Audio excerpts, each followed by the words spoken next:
frustrated.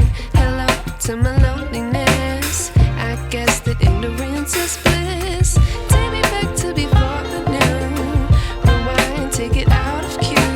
Innocence can be a young man's game. Signed up for the hall of shame. I wish I knew how much I miss. I know. Hello 各位觀眾朋友，大家好，我係俊豪，想同大家傾下啲外國人喺吉隆坡睇到懷疑人生嘅趣事。作為一個廣州人，我嚟到吉隆坡工作同生活已經有9個月啦。講真，眨下眼9個月嘅時間就係咁過咗去，由當初乜都好奇，變成而家半個本地人咁樣。有幾件本地人覺得好常見嘅嘢，但係喺我哋外國人，特別係我呢個廣州人眼中，簡直係不可思議。今日就同大家吹下水，5個只有吉隆坡人知道嘅生活趣事，睇下你有冇共鳴。第一件事就係關於行路同距離。喺廣州，我哋問去一個地方幾遠，通常會講幾公里左右啦，或者搭地鐵要經過幾多個站。你到咗未？但係喺 KL， 如果你問本地朋友，喂，呢度去 Mid Valley 有幾遠啊？佢哋絕對唔會同你講有幾多公里，佢哋一定會話好近啫，大概15分鐘啦，如果唔塞車嘅話，或者好遠啊，要成個鐘車程啊。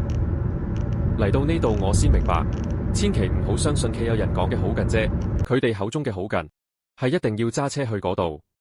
如果你打算行過去，大佬，30幾度嘅天氣，熱死你。第二個等我大開眼界嘅，就係周圍都有24小時馬麥檔。身為廣州人，我哋宵夜習慣去食個炒河粉，飲碗砂鍋粥，但係吉隆坡人嘅夜生活一定係馬麥檔。最勁抽係咩啊？就係嗰晚有英超足球賽或者羽毛球比賽。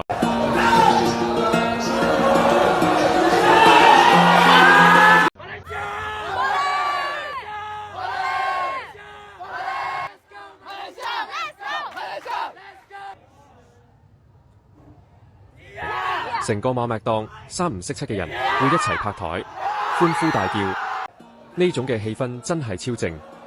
呢度最神奇嘅地方係，你可以見到成班麻甩佬，每人點一杯幾蚊雞嘅 Teh-tarik， 就可以由夜晚吹水吹到凌晨2、3點。大佬啊，如果喺廣州，呢啲麻甩佬早就俾人踢出咗餐廳啊。第3點，吉隆坡嘅商場真係大到可以蕩失路，喺我哋廣州嘅天河城、正佳廣場都算大啦。但係嚟到 Wanyutama 或者 IYCD Mall， 我真係行到懷疑人生。呢度嘅商場唔單止係大，佢直情好似個迷宮咁。本地朋友同我開玩笑，話去 Wanyutama 行下都會蕩失路，揾唔返自己架車泊喺邊。去 Mid Valley 更多人揾緊佢哋嘅車嘅位置場景。只要你行錯咗一個泳，你想行返轉頭，分分鐘好似兜咗半個地球咁遠。我而家每次去商場，第一件事一定係用手機影低個支柱號碼。如果唔係，真係都揾唔返。喺馬來西亞一定要估圖都喺你泊車嘅地方影張相，咁就因為可以揾翻你部車啊。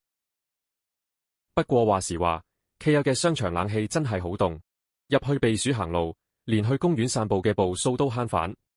第4點，車頂上嘅神秘物體，呢個真係最搞笑嘅。我上個週末第一次見到嘅時候，真係一頭霧水，有冇搞錯啊？第一次喺路邊見到有架車停喺度嘅車頂上面，居然放住一個油桶。我嗰時真係呆咗，喂，呢個係咩最新嘅大馬潮流藝術？點解架車嘅車頂有一個油桶？定係架車漏緊油？或者係車主去咗廁所？後來問咗本地同事先知，原來呢個係大馬獨有嘅賣二手車文化。喺呢度，你想買二手車，唔使貼好第一次喺路邊見到架車，車頂上面居然放住一個油桶。大張嘅字條，你只需要將個油桶放喺車頂上面，路過嘅人一睇就大家心照。原來呢架車要賣，大馬真係好神奇，真係太搞笑啦。